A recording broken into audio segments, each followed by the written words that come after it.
Okay, so welcome back.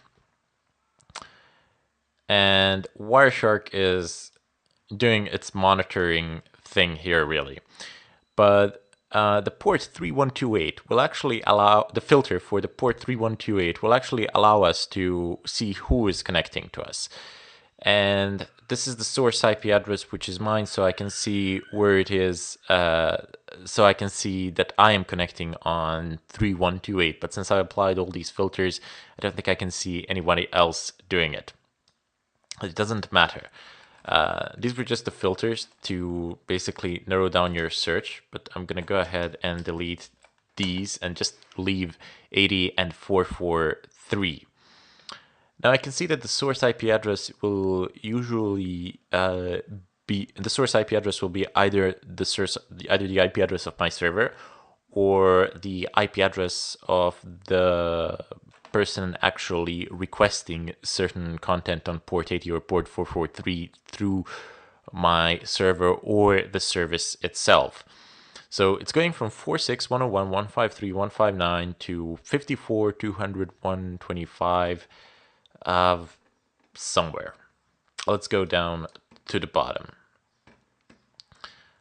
So I have no idea what this is. This is going to 5254. Let me just. I I really don't feel like looking at what other people are doing on the net, but I just want to like go and find myself. Here, there we go. So one of these IP addresses will be me for sure, because I don't know the IP address of the site. That's why I can't filter it. And as you can see now, I just made a request with my browser for a site. It's Fedora Magazine. And somebody who is controlling the proxy, if you're using your proxy to hide yourselves, to anonymize yourselves, can actually see all this information bunched up here. And I know how this looks like to you. You're going to say, Ermin, this looks like a bunch of digits and some random characters. Well, you are correct, except for the fact that they're not random. There is meaning to them.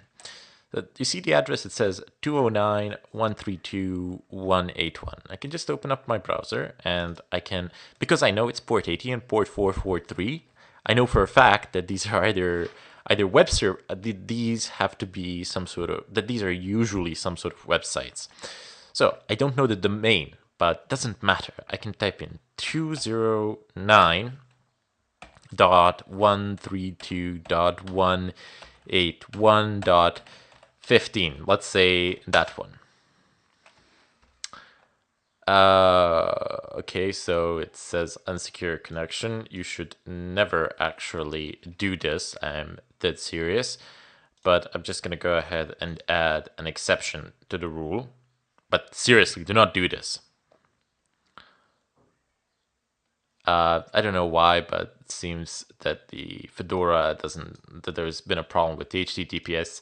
I clicked accept because I know where I'm going. If you don't know where you're going, or if you don't know the site, don't accept it. Anyway, so now you see where people are going. So you can actually see live what websites are people visiting and where it is that they're going, what sort of services are they using, just by looking. And you can even log these entries. You can just say like something. Well, when you try to stop it, you're gonna get an option to save, but you even have like create a button based on the current display filter. No, when you try to close this, you're gonna get an option to actually save it. So now you can actually see what sort of websites are people visiting. So this is something that the person controlling the proxy can actually see. They can see all the sites that you're visiting, they can see all the places that you are going, and they can log all the information that they want. You have no way of knowing whether the information is being logged or not. And on top of that, if you are using a proxy, you usually will be using a proxy from your home connection. Most of the source IP addresses on port 3128 on the server will actually be home routers. So somebody will have your current home router IP address. And I know that I've stated before that they are dynamic, but they don't change really for like a period of 3 months or something like that, unless you actually manually reset the router or go into the router and ask for a new DHCP lease. So somebody will then be able to see the IP address, and they will be able to like look your router up on the net and attempt to access it. And home routers don't have the best of protections in the world, so it doesn't take a genius to actually break into one of those. And from that point on, they can actually put you into the they can do a lot of things. First of all, they can change the DNS servers, and they can monitor all your URL requests, and in such a way they can have your IP address forever, even if it does change. They can put your PC into the DMZ of the router, so your PC would be exposed to everything out there from all the traffic coming from outside and onwards. So that's not the subject of today, but I'm just telling you what sort of information does a person controlling the proxy actually see.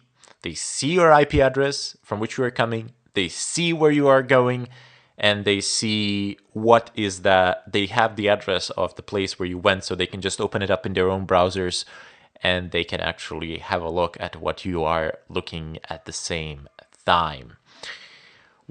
Things you cannot do. So for example, you have, okay, so it says here TSL version 1.2 application data. So there's bound to be some data here, but you cannot actually see this data because it's basically encrypted application data, and you won't be able to see any of the login details or anything like that.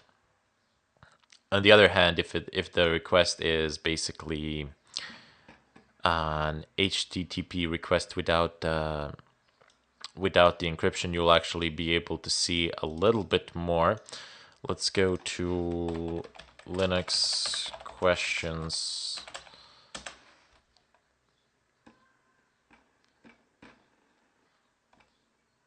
And there we go.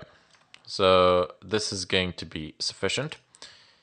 If, for example, the connection is HTTP and not HTTPS, you can actually just take a look at here and gain a little bit more information than before. Chunked response, data chunk, data. Okay, so maybe I didn't pick the right one. Let's go ahead and that's JavaScript. Get questions. Let's have a look at this one. Okay, there you go. So it says full request www.linuxquestions.org, questions, clients, vbulletin, lightbox, etc. And I even have the cookie here. So you can even see somebody's cookies. If you have the cookies, you can easily log in or pretend to be them. You get to see more information overall. You can even get the passwords and all that. But I figured I won't show that because most of the sites are HTTPS, and I'll show the HTTPS stuff, and I'll really omit the HTTP stuff because it's trivial. It really is trivial. I will focus on the SSL encryption and what can we do about it. But anyway, that's about it for the tutorial. That's it for the proxies. That's all I'm going to show for the proxies. I've shown you how you can connect to one, how you can use one, and how you can set up one, and what the person on the other end can see, and how you can set up your own proxy honeypot where you can monitor, where it is possible for you to monitor traffic of pretty much everybody else. Although please be warned, if you have a public proxy which is open to use for everyone, you will be held accountable in all likelihood for all the traffic that occurs through that proxy. Anyway, gonna bid you farewell and hope to see you in the future tutorials.